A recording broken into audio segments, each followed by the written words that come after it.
When my ass is on fire and my tits are blue, means I'm probably gonna die from that taco again. Gonna get the shits and wanna die. Anyway, speaking of getting the shits, I haven't made a clip in a while, and I thought, you know what? Excuse me. I was just thinking about this. No, I actually don't even want to know if I want to talk about this because it's basically like, well, no, the topic is like the single worst year of my life. Um, and I don't know if I really want to get into it all, but I can definitely pinpoint the year. I can pinpoint where everything that was right with the universe died. Okay, like if you want to talk about like Mandela effect, like where's the old Earth? You know, when did it all happen? It happened around 2007 for around that stuff, 2008 ish. But for me, it was 2005. That's when my world died. Now, not maybe not realistically or Mandela or CERN or whatever. I'm not talking that stuff. I'm talking for me personally. 2005 was basically a kick right to the fucking tits. I mean, it literally shooed me in the nuts. 2005 was a bitch of a year. Like, just completely. It was a rambunctious fuck. Let's just put it that way. Um, and like I said, I don't know if I want to get into this. I really don't know if I want to even commit this to word because committing it to spoken word is very problematic for me right now because it's like I don't want to discuss it because I don't want to relive it. I don't want to rehash it. I don't want to think about it. I don't want to dwell on it. But oh, like I said, 2005 was basically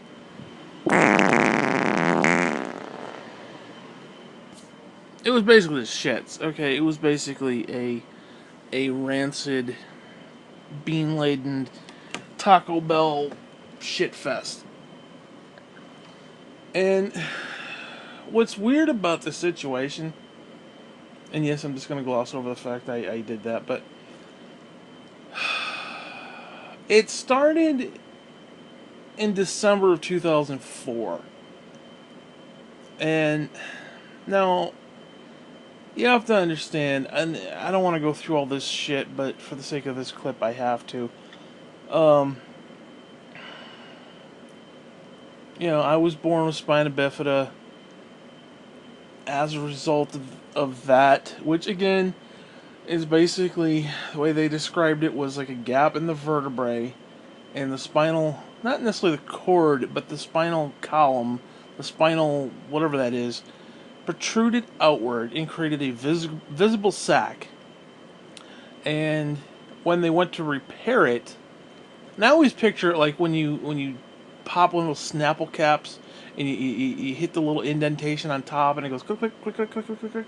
That's kind of my picture. Like the doctor's sitting with his little gloves on and he takes his thumb and takes the little sack and like bloop wants to pop it back in, like a hernia basically, essentially, but it's with the spine. Um, well, quote unquote, as they were repairing it, the sac burst, which means I have legitimate spinal trauma. Um, which just isn't cool. Um, so, long story short, my back was fucked up from birth. And then later in my life, when I got into high school, 11, 10, 11, 12th grade, I started herniating discs. I have multiple herniated discs. I think I'm working on like the third or even fourth one right now. It's like all fucked up. So, needless to say, I am in a lot of pain. Now, growing up, I was one of those people who other people would make fun of, calling, saying, "Oh, you're just living at home and you're in your mom's basement playing video games." I mean, technically, I was in my parents. I wasn't in their basement necessarily because it was a creepy place, but um, I was definitely living at home into my late 20s. I'm not gonna lie about that. But it was more for reasons, not just because, well, he just doesn't want to leave the nest, that kind of a thing.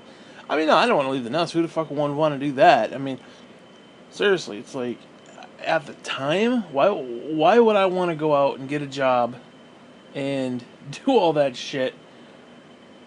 And now I'm not saying that in a negative sort of way. I mean, obviously there comes a point, but it was like, okay, the next thing you know, a year goes by, 2 years goes by, and it's like, shit, next thing you know, you're 25, and it's like, okay, you know, what the fuck?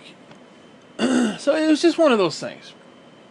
But under the circumstances, because I'm in a lot of pain and I kind of need people around, going and living on my own wasn't necessarily a option.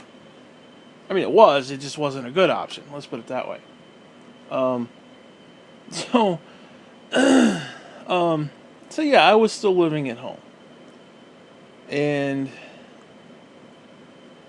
you know, and then my mother ended up getting cancer, so it was good that I was there. You know, no, I wasn't like, I had my own problems, so but I cooked dinner for the family. I did, I did stuff. I mean, it basically was just me, Dale T, and my mother. So, and then Jean lived upstairs. So it was, we were a close knit little group, and we each had a room. I had my bedroom. The old woman had the living room. Dale T had the bedroom. And then at night they would switch. He would go lay on a couch, and she'd go to sleep, and then they'd go get up and go to work. Needless to say, it wasn't necessarily a happy family. I mean, it was happy, but it wasn't like, it wasn't anally happy. Let's put it that way. My family, when the three of us got together, usually yelling ensued. So if we stayed away from each other, we were happy. So it's kind of weird. And again, I don't want to paint like a bad picture, because there are definitely worse families out there. You know, but it's just, we had our own things. We did our own things, and it didn't. I mean, we did stuff as a family. I don't want to paint that kind of a picture, but you know, Saturday night, we're not sitting together as a family like, oh, let's have game night or something. The game night was get the fuck away from each other, because we really can't stand each other. I mean, that's basically what it comes down to. The LT would be stupid, and the old woman would be like, and I would get pissy, because, it was better that we were kind of at arm's length. And, whatever. So anyways, like I said, I was still living at home. Well, I don't have a lot of options when it comes to dating and shit like that. So basically, I met a girl online. Hey, it's what you got to do. It was 2000s. It's the millennial. It's what you do. You meet the chick online, and you exchange information. You talk and you chat and whatever else. It's what it was. Well, 5 years with her went by pretty fast. So you spend 5 years with somebody, it is what it is. You exchange photos and shit, you talk on the phone, that kind of stuff. Because I know a lot of people are like, oh, it's probably a 45-year-old man, ho ho ho ho. Okay, well, no, unless he's having some serious major surgery and like sex change. I mean, no, it was a chick. I was definitely talking to a woman. But, whatever. Anyways, whatever. So I spent 5 years with that shit. Well, all of a sudden, first 2 weeks of December, she informs me she's going to take off. She's going to go on like a little trip. And I'm like, okay, cool, have fun. Because you got to understand, I should have known better. Because you got to understand, at this point in my life, I'm still relatively young. Now, I'm not 18 and gung-ho like I was. Because you gotta understand, you turn 18, you're one of these born again Christians. You're watching Fox News. You love the Republicans. You hate the liberals. Excuse me. You want to go out and save the fucking world, and it's just, oh, praise God, Jesus, the whole nine. Literally got a Bible shoved up your fucking ass. You're gonna save the world, basically. And then eventually the world starts beating you down, and you're like, fuck this, right? Anyways, no, okay, I'll give you an example. Yes, I am a born again Christian, but because of the physical pain that I go through, I get very irritable, and I say things very horrible. And I understand that I am not a good witness for my said faith. I admit this. Like, I was online the other day with some people, and we were playing. We were playing 6v6, and I had like a group of like four. So, so basically, we were a group of four with two randoms, and there was the other six people. Well, this one guy was just sitting there camping like a bitch, and he was irritating me to the point of no end. And I used the term, "I hope he gets raped by his dad." And yes, it does make you fag if you get raped by your dad. That's what I said. And I understand, looking back on that, it's probably not the most Christian thing I could say, and it's definitely not a quote unquote good witness to my social online friends. Okay, I'll be honest with you. Part of me didn't care because you can understand. I get very irritable with shit. I get very irritable, especially when a kid's camping and waiting around a corner with a sword, and the swords are OP as fuck, and you're running through and you're trying to play a game, and some little fucking asshole just pops out and one swipe kills you instantly while you're trying to. It's just, oh, it irritates the fuck out of me, right? Like, even right now I'm getting angry, and so okay, I admit I'm not the best. I am a born again Christian who loves Jesus Christ, who says fuck a lot, okay? Because I get very irritable, and I know that it's my cross to bear. It's my issue, okay? It's my thing. It's something I need to work on. It's something that it's my problem, basically, and I admit this, and I can't I can't help myself because like part of me doesn't want to change because it's like I enjoy saying fuck. I enjoy being an asshole sometimes because it's just it relieves that tension and that pressure that's on my lower back, and it's just and that the pain that goes into my leg and up my back and down my leg and just oh sometimes just hurting somebody verbally just yes, it makes me feel good. Okay, I'm not gonna lie. I'm an asshole. I'm a piece of shit. I get it. So yeah, like I said, I'm not the best Christian, but at the time I was still I wasn't like that. And I was purposely going out of my way to, no, I was still in pain, but I wasn't like bitter and dead inside like I am right now. So you have to understand that. So I was still very, see, yeah, see, if I would be very attractive, especially on an online, so maybe not physically, but I would be attractive to a lot of females if I came out there and nut hugged Donald Trump and oh he's so great and blah blah blah the Christians and go watch Fox News and blah blah blah blah blah blah blah. If I spewed that bullshit, and the fact that I was like that at one point, because I mean, it was a time when I was 22 that I had a serious fan base of like young females. Like back in the ICQ days, I legitimately had like 15, 20 female. They were younger, but you know, it wasn't like in a sexual sort of way or like it was nothing like that. Like there was no sexting. Okay, a couple of them were like 16 and shit. Like I had this group. Like I would go on to ICQ every night, and it would be like cha-ching, cha-ching, cha-ching, cha-ching, cha-ching. There'd be like 100 messages from these young pubescent women, and I whatever. Now again, they were 16, I was 22. It was nothing weird. It was just more like, you know, hey, how's your day? It was kind of that stuff. It was nothing weird like, oh, let me put it on your pants. You know, it was nothing weird. It was nothing like sexting or anything like that. It was, you know, it was what it was. So, I could bullshit people.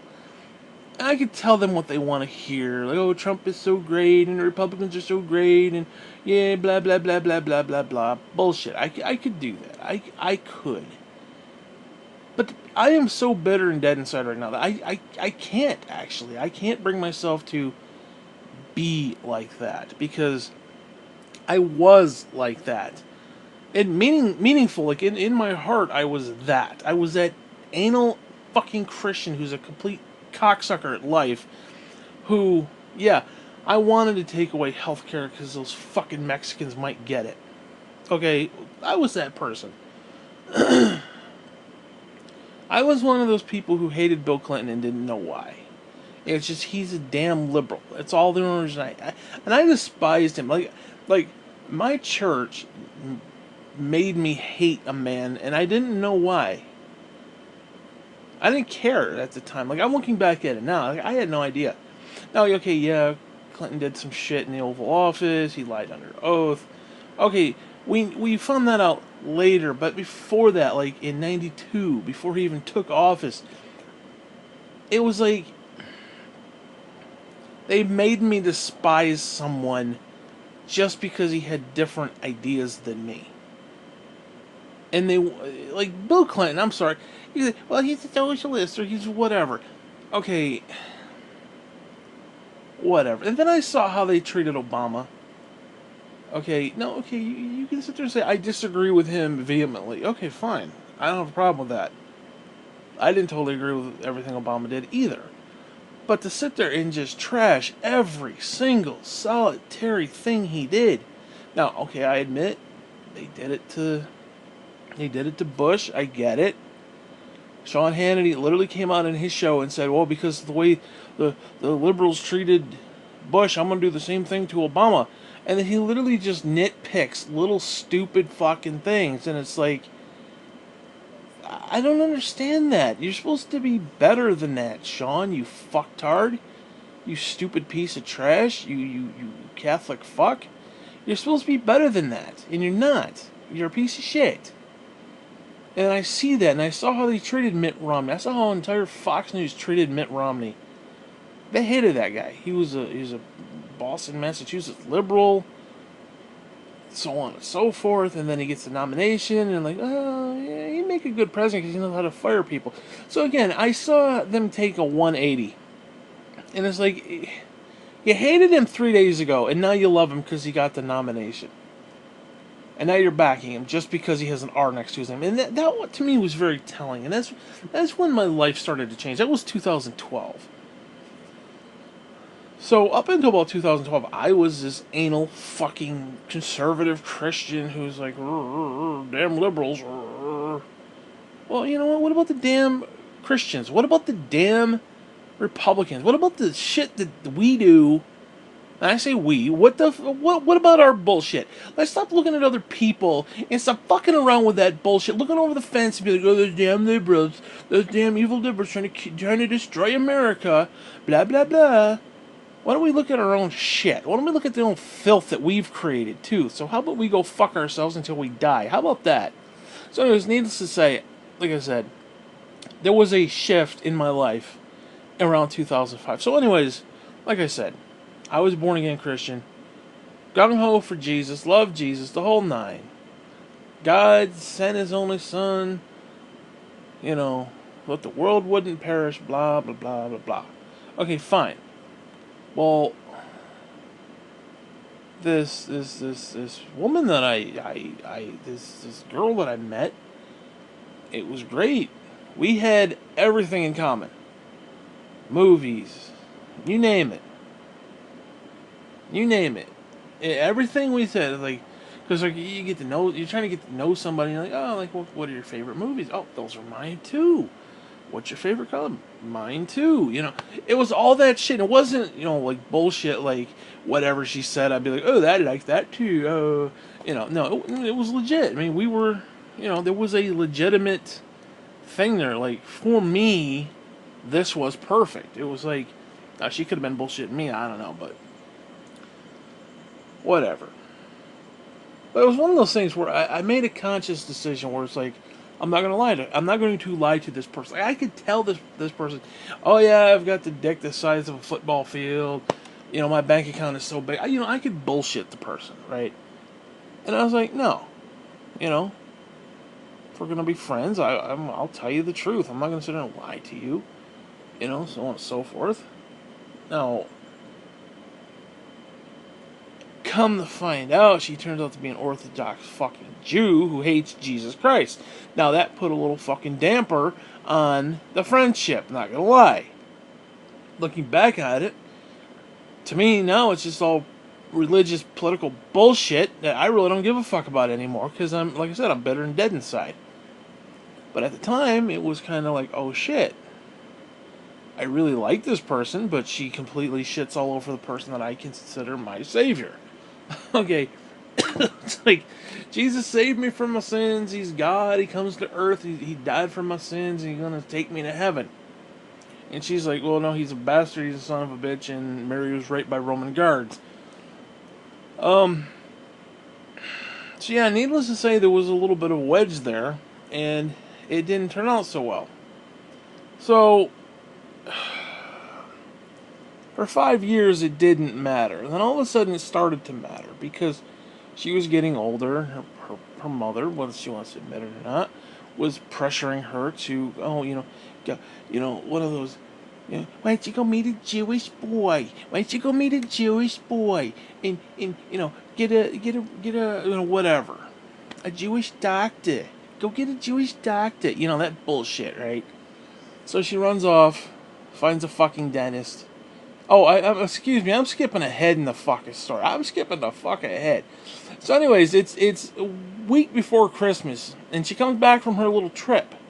And she informs me that, oh, I've met my soulmate, and I am basically not going to be, communicating with you like we used to. And now keep in mind, it was a long distance relationship. We talked on the phone, stuff like that. And, like, we were to quote unquote together, right? And for 5 years. I mean, this has been a 5-year thing. And now all of a sudden she's met her soulmate after 5 years. And she's gonna take off. And ain't no changing it. I'm like, okay, whatever. So that's how I started my Christmas that year of 2004. Anyways, she then, a week and a half later, takes off. Well, ironically, what happened a week and a half later, which is now early January, my mother, who had been dying of cancer, and I want to talk about this.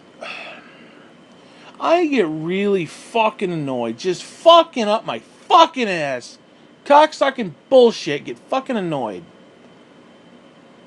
Okay, and there you go again. You see what I mean? I get fucking agitated, and I swear, and I say shit. It's just fuck is what it is. Anyways,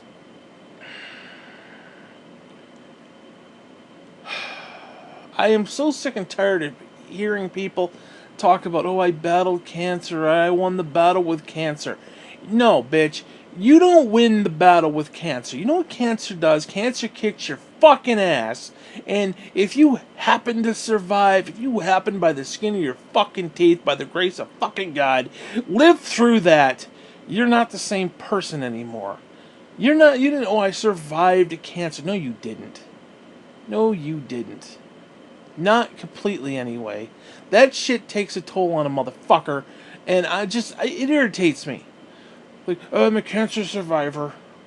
Basically, that's like saying I got all 4 limbs ripped off at Vietnam, and my dick got blown off, and my arms and legs got blown off, and my face got scarred, and I'm basically just a torso sitting in a bed somewhere. But I survived Vietnam. No, you didn't, motherfucker. No, you didn't. Anyways, enough of that rant. So I'm sorry, you don't survive that shit. You basically get eaten up, chewed up, and spit the fuck out. And if there's anything left, consider yourself lucky. And I'm telling you this from experience. I'm telling you this is truth. And I know a lot of people need that. Oh, I'm in a battle cancer. We're gonna fight this, and we're gonna fight it. And dude, there's no fighting it. It's not. It just rapes you and then leaves you for dead. And if you happen to survive, you're lucky. You're not a hero. You're not anything. You just happen to survive. You had strong will, basically. And I've seen it. I've seen it. I've seen it. I've seen it. I've seen it. Now, what happened with my mother? She had cancer, I think around 2000, 2001, and she, quote unquote, beat cancer. Yeah, you go through chemo and tell me you beat anything. Trust me. Anyways, it went away for a while. Well, then around 2004, it came back. And she was not in a good way at that Christmas. That same Christmas. Now, keep in mind, my mental state at this point, somebody I've been literally. Now, you gotta understand, the girl in question, we would chat every night, Monday through Friday. Sometimes we'd come on at like 11 o'clock at night, and we'd chat until like 6 o'clock in the morning. No joke. And it was just, you know. And it was to the point where, and it's probably going to sound weird, but we had a connection. Like, I could read the words on the screen, and I knew what her emotional state was. Like, she could say hi, just the word hi, H-I, and I would see it, and I could recognize it. I was like, okay, what's wrong? I would type back, what's wrong? And she'd be like, oh, blah, blah, blah. And I could tell her emotional state just by the word hi. I can't explain it, but there was a connection there. And a lot of people think, oh, it's just bullshit, blah, blah, blah. There was a legitimate thing there, and I'm not going to lie. And thinking about it now, it was really kind of cool. But whatever. So to break that connection, to completely throw that away, because she quote unquote met her soulmate. I got your soulmate right here hanging, bitch. Whatever. Whatever. So, anyways, I'm dealing with that. Then all of a sudden, the old woman gets sick again for the second time. Now, this was bad because she got really gaunt around Christmas time. Like, we're talking gaunt. Like, just like. Like, if you ever saw, like, Bobby Heenan, or. Like, Bobby Heenan was a. Oh, God. Like, if you look at him back in the day, like in the 80s and 90s when he was in WWE, and then you see him when he was sick, like toward the end. Angry Grandpa was another good example. When you see him last year around Thanksgiving time, and he's got the tubes, and he's just frail, and it's like he went from somebody who was active and vibrant to somebody who was basically shitting on themselves in a wheelchair to the point they're just hunched over and they're about half the size they used to be, and they're just shriveled up, and you know they're sick. It was one of those things. And I don't know. So anyways, she was sick, and that last year at Christmas time, she spent most of the time at my grandmother's, and she was asleep. She went and lay down in one of the beds. And it was like, we knew she wasn't doing well. But there was always that, she'll get better. She'll fight the cancer. She'll bravely battle the cancer. Dun dun dun dun dun dun. Put the cape on, the whole nine. Well, not this time. Anyways, I can't remember if it was January 6th or January 8th. Whatever. It was a Saturday in 2005. That Friday night, I don't know, something had happened. I know she took too much medicine, but she was completely out of her fucking mind. Like,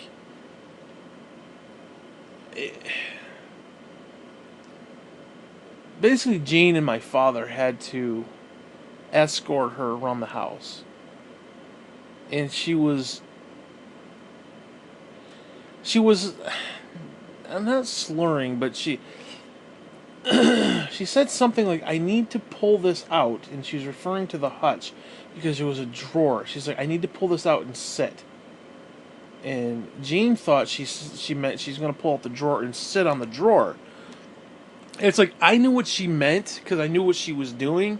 It's like she was trying to say something, but it wasn't coming out right because she had. I don't know if she'd taken too much medicine or the medicine was having a weird effect. I don't know. What she was saying was, I need to pull this drawer out so I can get what's in it so I can go and sit. And she wasn't saying all the words. And like I knew what she meant. I was sitting there watching it, and I'm like, I know what she means. I'm like, no, just let her get what she needs and let her sit down. Needless to say, because next morning it was like, oh wait, was it Saturday or Sunday? I can't remember. Whatever. But the two of them had to go to work. Maybe DLT had to work on a Sunday. I can't remember. Gene went into work for Sunday or something. They were going into work or something. It was either Sunday or Monday. I keep saying it was, no, it was Saturday. It was definitely Saturday, and they had to go to work on Saturday. For whatever reason. So it was going to be just me and her alone, which is weird because like I'm not good with stuff like that. And she was not the same person. She was kind of like loopy. She was out of it. Um, and it had that same feel. Like if you watch Pet Cemetery, where the woman talks about taking care of her sister, and the family left, and she was like 16, and the sister's like all gaunt. She's like, nah, that. If you remember that story and how it felt and just weird, that's one of the reasons that movie like speaks to me because it was that moment, and it was just like don't leave me alone with her because she's like I can't take care of her. There's nothing I can do. I need somebody of like authority who can, you know, make a decision. Like I'm not a decision maker in this sense because, you know, no, I'm in my 20s, but you know I'm not the decision maker. Like, do I call 911? Do I call Dale T at work? Do I call Gene at work? Like, what do I like? I don't know what to do because I've never been in a position like that where if somebody was home who could take care of her and make sure she gets the medicine at the right time and the right dosage. Because like I don't know any of that stuff. I don't know what dosage she's supposed to take and how much she's supposed to do it. You know, now all of a sudden I'm supposed to, you know, take care of somebody who's like out of their fucking mind. Anyway, thankfully, and I say thankfully because I was kind of weirded out because it's like I didn't know what to do. Um, like I didn't want to be alone with her. Basically, that's how fucked up she was. Um. Anyways, thankfully they decided, you know what, you're fucked up. We need to take you to the hospital. So early Saturday morning, like 5 o'clock, they decided to take her to the hospital. And I remember I was sitting there and I was playing one of the Star Wars games on Xbox. May have been like Old Republic or something like that. It was one of those good ones. Actually, I think it was Old Republic. Or either that or it was Battlefront.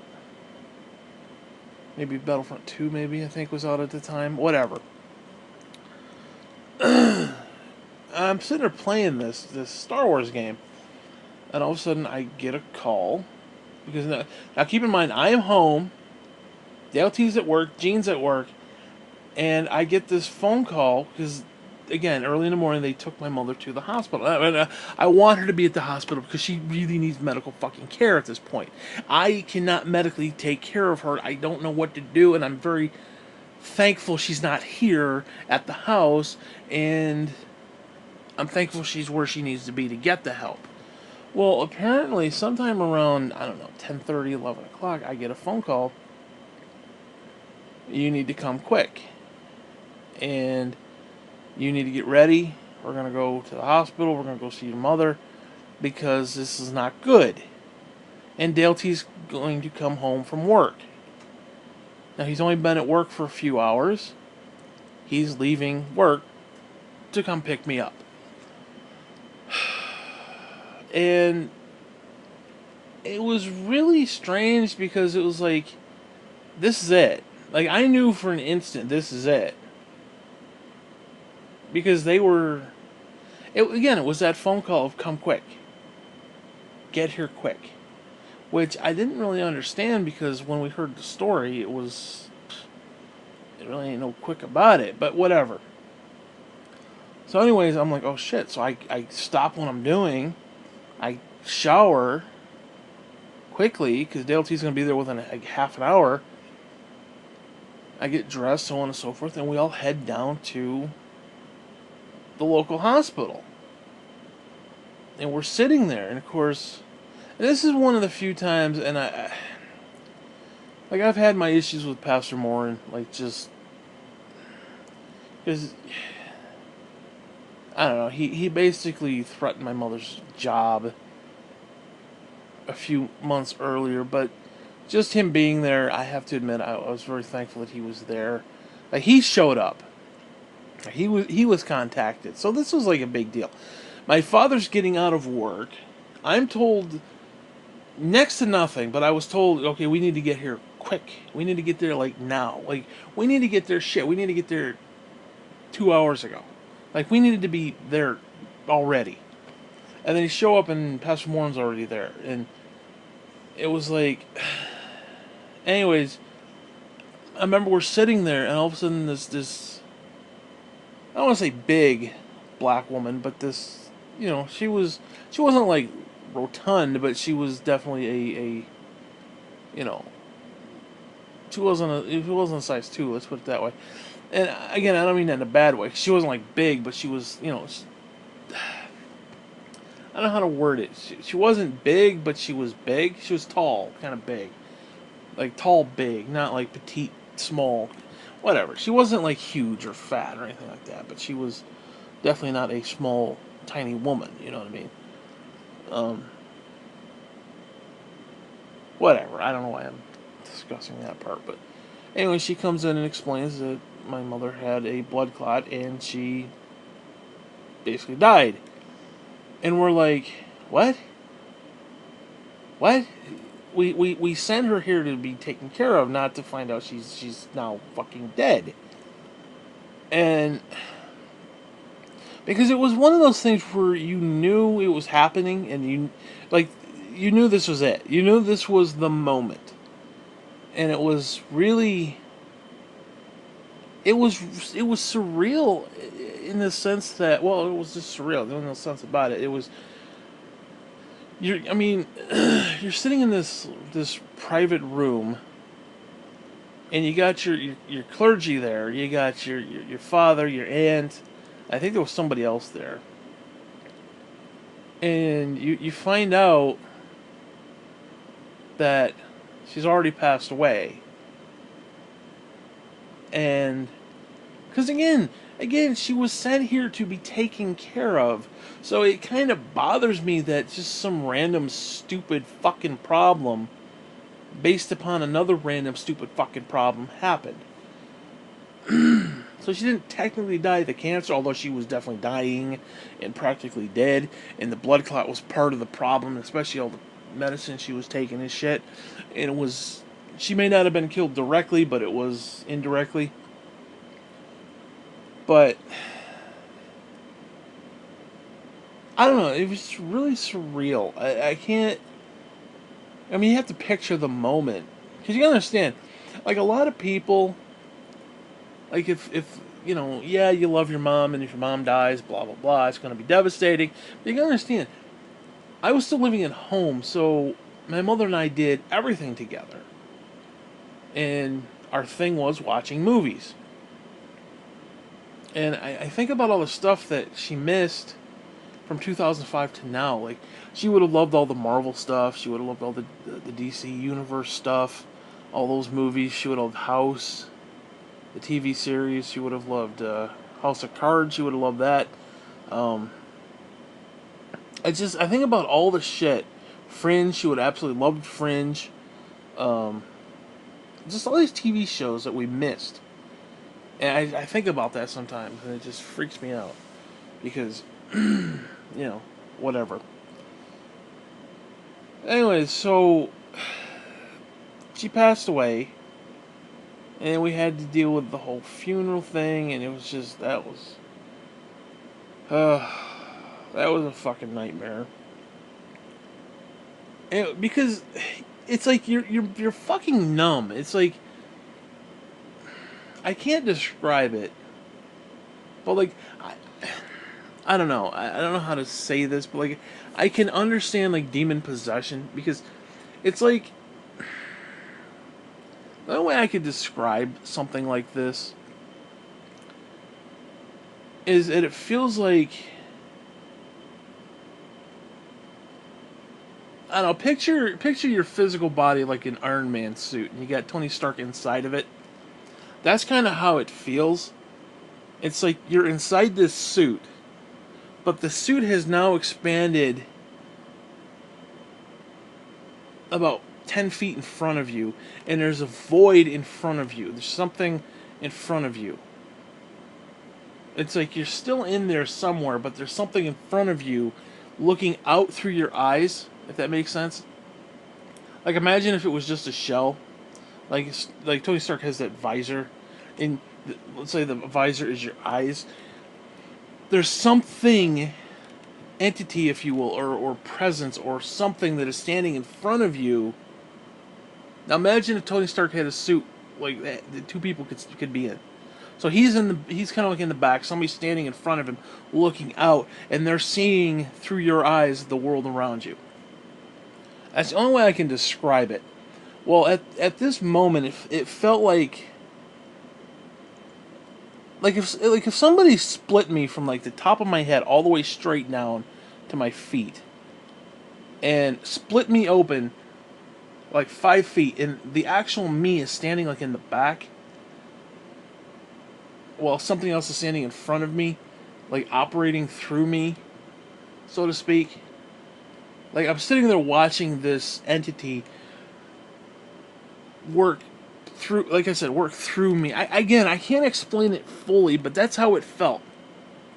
And I don't want to say presence, but like what was in front of me was like a fog, and it was a numbing fog. So it was like I'm doing what I have to do, even though I'm not. I'm like you're on autopilot, kind of a deal. So when we got home that night, now you got to keep in mind everything was what it was, and then now all of a sudden, my mother is no longer existent. And then we come home after a long freaking day at the hospital, and you walk in, there's her shoes laying there. You walk in, there's her purse. You know, it's like it was so freaking weird. I now at this point, his sister and a couple of the cousins were there, and at our house, we're sitting in the living room, and Dale, she's like, "I'm hungry. I want something to eat." Now we didn't have much food in the house, so I had to get up and make Dale T something to eat because I was hungry too. Because this was late at night. This is I don't. Well, it's still January, so it was probably 6, 7 o'clock, 8 o'clock. Um, Now the whole day has just been tiring. We didn't, it wasn't like we were doing anything physical, but it's just the whole day was draining and tiring, and it was like, ugh, and you're just in this fog because it's like, holy shit, what the fuck? What do you do? What do you do? And Dale T wasn't somebody who took the lead, so it's like, the person who made all the decisions, like, gee, you want to go out to eat, you want to do this, you want to do that. I mean, basically, the person who made all the decisions is no longer there to make the decisions. So it's like, what the fuck did we do? It's like we had to grow up, literally. And that's not really even a proper way to say it, because, yeah, we didn't really. My mother was overbearing, so it was like whatever she wanted to do, we were going to do. It's like when she got diabetic, and it was like, oh, we can't have sugar in the house anymore. I'm like, no, bitch, just because you can't have sugar don't mean the rest of us can't. You know, whatever. But anyway, so I'm making Dale T something to eat, and I'm looking through the cupboards. There's like nothing. All of a sudden, I open up the cupboard. There's this cupboard over the stove, and I look up and she used to love those Lipton soups that come in the little packets, the little square box with the little packets that you flip in your hand and then you put the hot water in. It had the noodles and stuff. And I see her soups up there because it was one of those things. Don't touch my soups, and it was like, okay, it's your soup. I'm touching it, you know. And they're sitting there, and it's like, I don't remember if I made him the soup or I don't remember what I made him. I didn't. Shit, that was 13 years ago. I don't remember what I made him. But everybody's sitting in the kitchen. I don't know why they made me do it. It was kind of weird. Like nobody stepped up and like, oh, you're fucked up too. Why don't we go make something for dinner? You know. It's kind of weird. Anyways, so that's how my 2005 started out. And after she died, after the funeral, because the funeral was weird too. It was just like this whirlwind of bullshit. Because then because now you're home. The next day you have to plan for a funeral. Obviously, you weren't planning on a funeral. So now Dale T is going to have to take days off, which means he's not going to get as much of a paycheck as he used to. So now we're talking in like Sunday, Monday. We had to go up. Oh, that's right. We had to come up here to Graham's, and talk to her about it and get through all that and go through the funeral arrangements. And it was just, and of course Trainer, who's been our family, mortician or whatever the fuck you want to call him. He comes over. That guy, I love that guy. I legitimately love that guy. He has been so freaking good to this family. It's just because, well, every time we see him, somebody's dead. So it's like, he's just, you got to picture somebody who looks like Weird Al. Imagine if Weird Al had like a normal haircut. He looks like Weird Al. And Weird Al Yankovic. And, I don't know, it's just weird. So, you have Weird Al presiding over the funeral arrangements. And, because there's a lot of shit you gotta do. I mean, just forget the basic stuff. Like, you gotta pick the little cards. You gotta pick the casket. You gotta pick. I mean, it's just a whole bunch of stuff. Like the days you want it, the room that you want it in.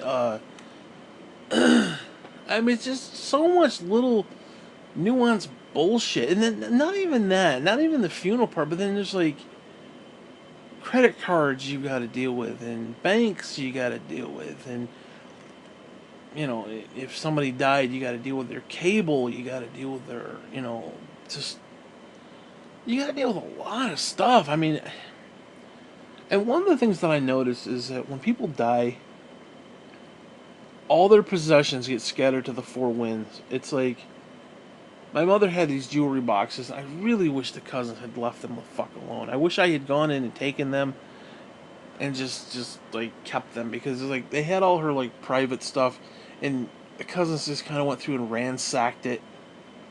And I don't know, it bothers me to this day, because I would have kept it. They'd be sitting out, they'd be sitting here somewhere, And it's just, I don't know, that bugs me. That they kind of went through and just ransacked everything, and it's just like, ugh. Anyways, but yeah, that was the start of my 2005. A few months later, probably, I can't remember what event happened next. I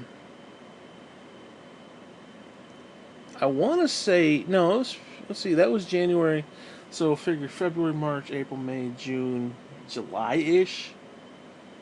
No, actually, I think, whatever, I'm going to say this one, I'm gonna talk about next happened, because one of two, they happened like back to back. I can't remember which one happened first. Sometime I want to say around June. I could be wrong, but you could look it up. One of my favorite wrestlers fucking died, Eddie Guerrero. I fucking love that guy. I loved his work, everything about him, and so he fucking dies. So the woman I've been spending 5 years with online, and it's just in a real setting, like on the phone, like I said, and just hour after hour after hour on a daily basis. Okay, she up and leaves. Then my mother dies. A few months later, my favorite wrestler dies. I'm big into wrestling, so he dies. And then a few weeks later, maybe even a month, I don't remember, the girl contacts me again after like a 6-7 month hiatus. And I'm like, what the fuck is this shit? Now keep in mind, I'm still a little hurt by it all, but I'm not bitter like I am today. Or now it's like, fuck the bitch. But, it is what it is. And I can tell, because there's the connection's still there, whether she wants to admit it or not. I can still tell that there's I can tell her mood. So she just down there, she's like, oh, hi, I wanted to say hi, and blah, blah, blah. And I'm like, what's the matter? And I knew instantly what the problem was. I knew instantly I said, she kind of beating around the bush, and I was like, let me guess, you're pregnant. She's like, yeah. And I was like, whatever, man, what the fuck? So then I gotta find out that, which, don't get me started. Find out, I was like, I'm trying to be nice to her. I'm trying to be, you know, that guy, and it's just whatever. I think about it now, and it gives me the fucking shits. I should have told her to go fuck herself, but whatever. But I'm still trying to be the nice person because I still care, and blah blah blah, and whatever. Anyways, I don't want to talk about that shit. Sometime around November, this was July, sometime around November, my favorite freaking Christian rock band decided they're gonna freaking retire. So that's how that ended. And then, I want to say December, it may have been August. Whatever. She contacts me again. And I think this is after the kid was even born, so it may have been like 9 months later or whatever. She then wants to ask me if I know ways I could help them make money to put her kid through Hebrew school. Basically, at that point, I was like, you know what, go fuck yourself. You take your little Hebrew school and you shove it up your fucking ass. Get the fuck away from me. And I basically told her to stop contacting me, and that was 13 years ago. And so, yeah, needless to say, that was my 2005. And 2005 can go straight to fucking hell, as far as I'm concerned. It can kiss my crippled dick, because I don't care. And I don't know why I was thinking about this today, but it was bothering me. And I felt, you know what, I'm going to make a clip. I haven't made a clip in a while, so I figured, you know what? Let's talk about this shit. Because it was really insane. I mean, the whole year was just complete devastation. And you wonder why I'm a bitter fucking piece of shit right now. You wonder why I don't give a flying fuck. Like, all these people get all pissed off because I say that Trump's a fucking asshole. And they get all pissed off. You're just a libtard. No, you're a fucking moron. You want to talk politics, fucker? Why don't you open your Bible and read the damn thing and stop being a fucking nit, you retards. Like, oh yeah, Donald Trump's gonna leave his billionaire lifestyle so to come fight for the people. Are you fucked in the fucking head, you ignorant fuck? The man's doing it for himself. It's like everybody else. Everybody else is looking out for themselves. Don't sit there and tell me this gracious human being is giving up his... Give me a fucking break. Dude, if you're that goddamn stupid, I got a fucking bridge in Brooklyn I'll sell you, you stupid ignorant fuck. Stupid, stupid, stupid, stupid fucking people. Only because he's got a goddamn R next to his goddamn name, and he's a fucking Antichrist, and he's a son of a bitch, he's gonna send us all to fucking hell. That's all I'm gonna say on that, so fuck you and your politics. Stupid ass people, I swear to God. All these people from fucking church, they know it all. Oh, we're gonna pray to God. We're gonna pray to God for discernment. Yeah, you know what that means? It's basically saying, "Oh, gee, Holy Spirit, why don't you agree with me?" Instead of having a mind of teachability, like the Holy Spirit says, "Hey, guess what, motherfucker? You're barking up the wrong fucking tree with this shit." They're like, "Oh, okay." As long as they feel that God's agreeing with them, it's all good. Okay. And the minute God doesn't agree with them, oh, it's an attack from Satan. It's an attack from Satan. You're fucking stupid. I got you attacked from fucking Satan. Fuck you.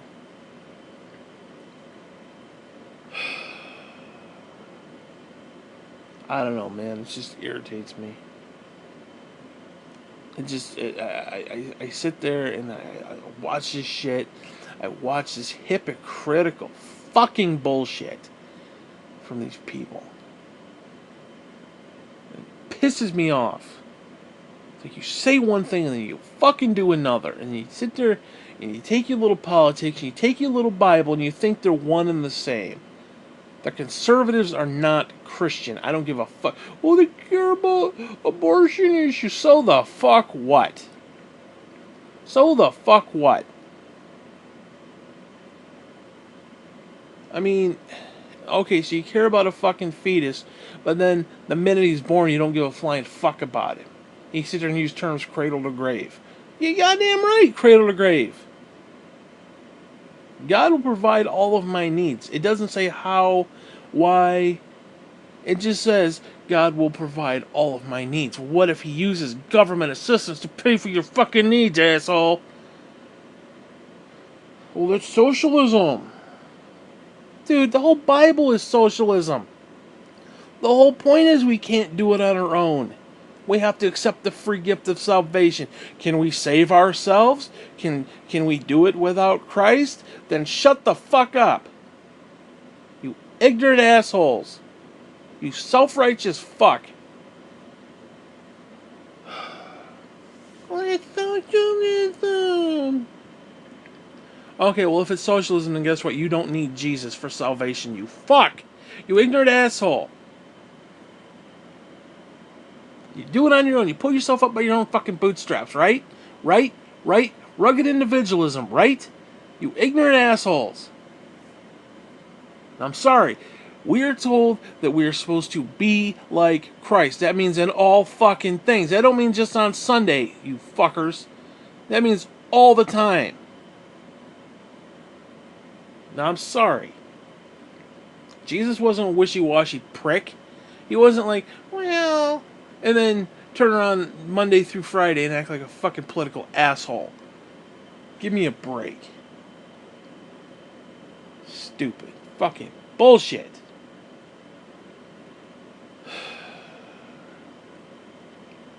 I don't know, man. Yeah, I'm the bad guy here. You know, I'm the fucking bad guy because I say fuck a lot. I'm the bad guy. You know what? Abort that, you fuckers. Abort that, you sons of bitches. Socialize that, motherfucker. There's your libtard hanging. Stupid people. Swear to God. Swear to God. Mr. Christian, being led by the Spirit. Yeah, I want you to be led by the fucking Spirit. It's like you got your fucking balls in a sling and somebody's just yanking on them. That's all you're being led by. You're just stupid. Irritates me. There you go. There you go. There's your Republican Party right there coming up my fucking asshole. Stupid fucking people. And for what? And for what? So for some political fucking bullshit? Well, they're not perfect, but they're better than the liberals. No, they're not. No, they're not. It's the same side of the or excuse me, it's this other side of the same fucking coin. You can't sit there and one side's better than the other. No, it's not. No, it's not. It's the same fucking thing. And then if you really, really, really want to delve into it, it's not better. And again, one thing I don't understand, especially political, especially Christians and politics, what the fuck do you care about a world system for? I don't understand. Oh, we gotta pledge allegiance, make everybody pledge allegiance. You want to listen to the words? You pledge allegiance. Do you hear the words? You pledge allegiance. You give your heart to a worldly system, America. You're pledging allegiance to America. Do you hear the words? Allegiance. You pledge, you give yourself wholeheartedly, 100% to this thing. Now, I'd rather pledge allegiance to God. I'd rather pledge allegiance to His kingdom. But hey, whatever. Oh, make all the kids say the pledge. Yeah, indoctrinate the motherfuckers into the cult that is known as America. Sure. Talk about the New World fucking order. Talk about the end of fucking days. Sure. Yeah. Because Jesus pledged his loyalty to the fucking... I mean, you... Oh my God, dude.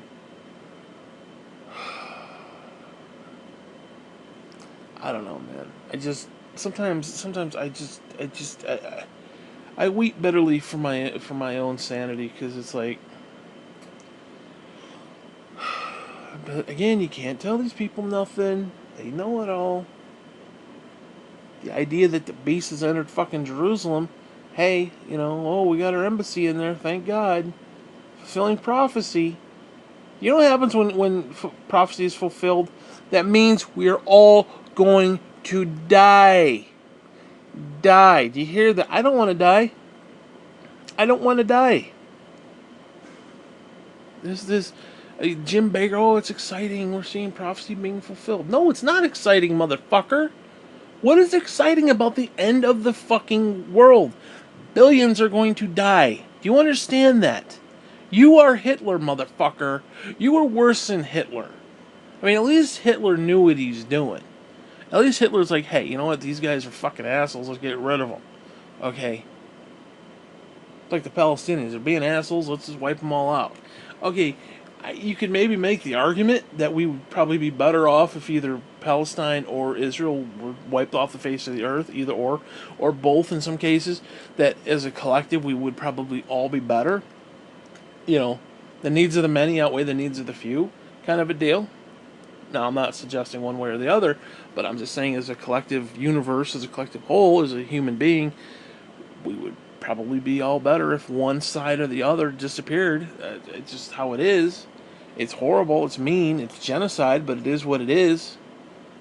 This isn't like a Hitler kind of thing when I say it like that, because, I'm not saying we need to kill this group or that group specifically. I'm saying, if there's one less player in the Middle East, it would probably be a better situation. Now, let's say Israel got wiped off the face of the map. Okay.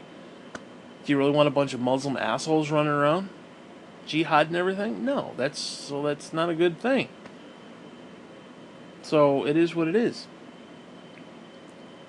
And whatever. I'm not suggesting one thing or the other. I'm just saying is if we are taking it to the bare minimum, like if we're gonna condense this and boil this motherfucker down, one of those two groups disappeared, we'd all be better for it. Just that's how it is. It's like I can acknowledge the fact that if I died, everybody else's life around me would be better. That's not depression talking. That's just a simple fact. Like my father has to, he comes, takes me grocery shopping every 2 weeks. He wouldn't have to do that.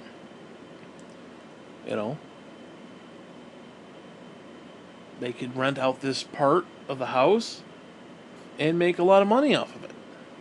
More money than I'm giving them. So, it is what it is. I understand that if I died, almost everyone else's life around me would be better. It is what it is. I acknowledge it. I acknowledge it for myself. So, I don't know. It's annoying. It is legitimately annoying when you see these well-meaning people doing and saying stupid fucking shit. I don't know.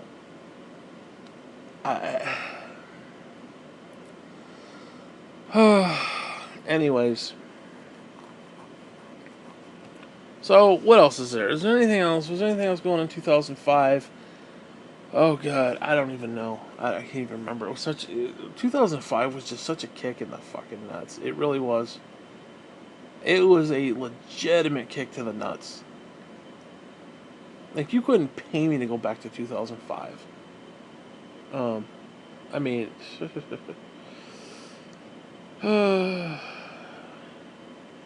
no, I have had like horrible months too. Like, September's a horrible month for me. It was a month that Lucy got sprayed by the skunk that one time. I felt so bad for her because she comes in and she has this look on her face, and it's like, oh, jeez, and you gotta bathe her and bathe her and bathe her. Oh, jeez. But I don't know, man. Life should just be simpler. It's a problem. You deal with other people, and it's just they completely ruin you. That's what it is. You completely ruin everything that was good. Because you gotta understand, back in the day, like, I cared about this person to the point where I was reading the Bible.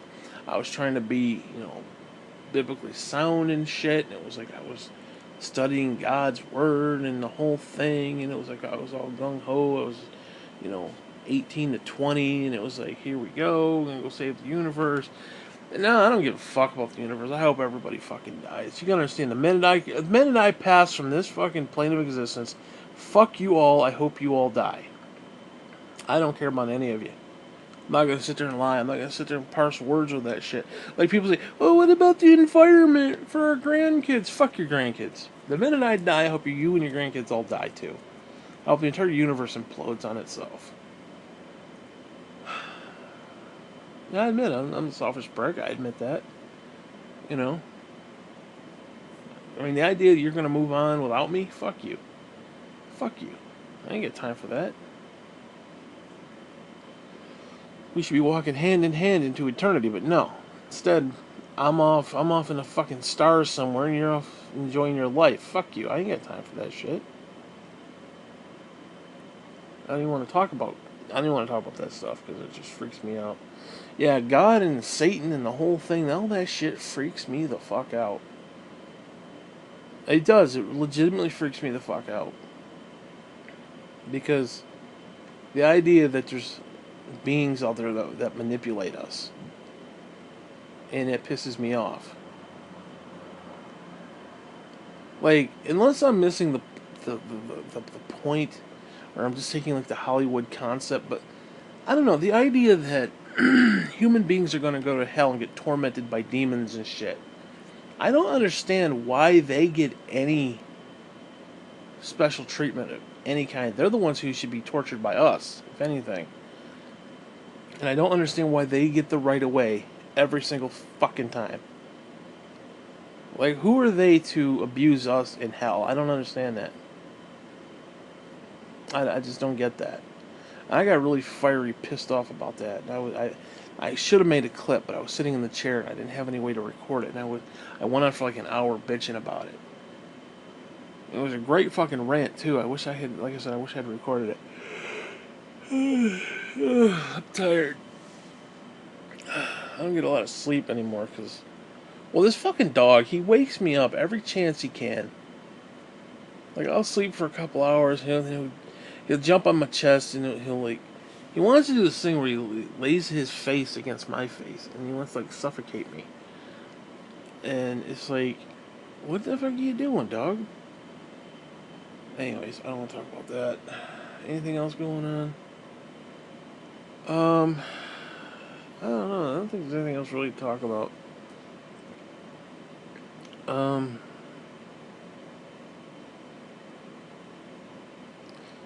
huh.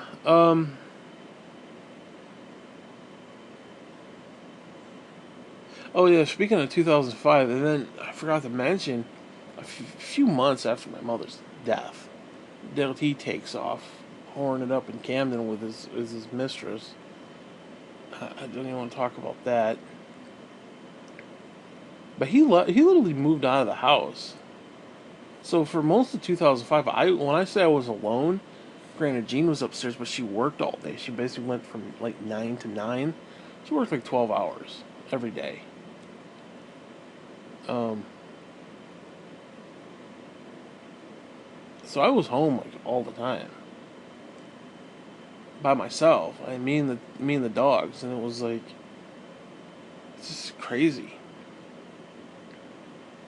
So I went from like this not exactly happy, but not exactly horrible family situation to now it's just me. Because you understand, it was me. There was me in my bedroom, the old woman in the living room, and then Dale T in the bedroom, like I said earlier. And then she goes away, and Dale T moves out, and I'm literally sitting there all by myself. And it was just weird. It was like the first few nights, it was just really, really weird. Because like I would get up, there were lights in the house. I get up, there's no lights in the house because nobody's out there, and it's like, what the fuck? And then I gotta go to the bathroom, which I gotta go through the house to do. I don't know, it's just really kind of weird. And then that first Christmas, that Christmas of 2005, a year later, holy shit, that was weird. Because then you got the stepmother there, Jean, myself, Dale T, and it was really weird. Just a weird ass Christmas. I don't know, awkward if you will. And then a year after that, Jean was gone. So so you understand. It went from like we had a good Christmas at 2004, even though I was kind of dealing with what I was dealing with. My mother was gaunt and sickly. It was still a good Christmas overall. 2004. In fact, I remember she bought me the DS system, and it came with that Metroid demo. Oh, dude, I remember that. Holy shit. Anyways, like I said, that next Christmas was actually pretty good. Jean gave me a couple, like, I don't know, she gave me like $200 or something. It's like, buy what you want. I basically did a shopping spree on Amazon so I could buy my own Christmas stuff. So it was actually really kind of cool. And then that next year, Jean was gone. It was just me, and there was Dale T, there was his mistress, and then all her family showed up. And it was like, I don't know who the fuck these people are. Why are they in my house? Because Dale T then moved back in after a year. He basically took off for a year, lived with her, and then you're like, oh well, you got a nice home, a nice house. Instead of paying rent, why don't we go live there? Yeah, bullshit. Fucking money grubbing bitch. Anyway, but whatever. Let's not get into all that stuff. Which she spent more money into that stupid house than she got out of it. So it didn't work out too well for you, did it? But that was a weird ass Christmas. That 2000, what was it? 2006 was just weird fucking Christmas. Because again, they're having this Christmas party, and I don't know who the fuck any of these people are. And they're running around like it's their house, and they're putting their feet up on the furniture, and it's like, who the fuck are these people? The goddamn three ring circus. Then her mother shows up. She peeks her head around the door. And she's like, oh, nah, nah, nah. And it was like, I was starting to get pissed. I was really starting to just get annoyed. Because it was a shitty Christmas. Didn't get nothing on my list. I got a stupid monitor for my computer, which I needed, but it was still a piece of trash. And it was just, I don't know. It was, I don't know. I should have been happy with what I got, but it was just the whole situation I wasn't happy with. and you got people, and they're just there were kids and shit. I think there was even kids running around. I don't know, like who are it was like it felt like one of those church functions, but at least with the church functions, I recognize the people. I know who they are to a degree. But it was like this big jamboree of bullshit. And 2007 was my first year here. That was a weird Christmas. And 2008 and 2009 was because you understand there was a shift. There was the original family. When there was the makeshift family of Dale T and his woman and her family. There was a makeshift family, and then I had the reinstalled my family, which was just me, Graham, and Gene. Um, so that was a weird kind of Christmas from like 2007, 8, and then 9 was our last Christmas. The three of us, because because then in 2009, Graham went into the. No, actually, excuse me, it was late 2009 going into 2010. I think like around October maybe. She went into the nursing home for 3 years, and then she ended up dying. So that was weird. It's so weird. It's just like, I'm literally the only one left. I mean, there's Dale T, but he's kind of poking around. But of like the original family unit that we had up here, everybody's gone. I'm literally the last man standing here. I found out Gene's husband died. My Uncle Paul, I found out he died. He used to be see, because back in the day it was my grandmother, my grandfather, Dale T, my mother, myself, Gene, and then their third sister, Nancy. Well, Nancy died back in 91. Or, excuse me, 81. Excuse me, 81. Or 82. 81, 82, 83, somewhere in that area. I was like first grade at the time. So she was gone. She's been gone a long time, dude. Wow.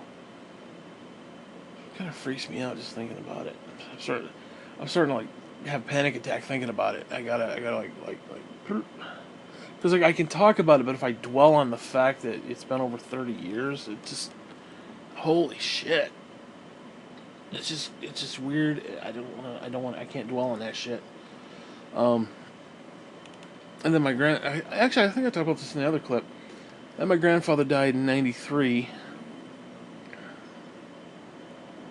And then my mother died in 2005. Then Graham died in 2013. Gene died in 2015, 2016, something like that. 2016. And then my Uncle Paul died this year, 2018. Dude, get off me. No.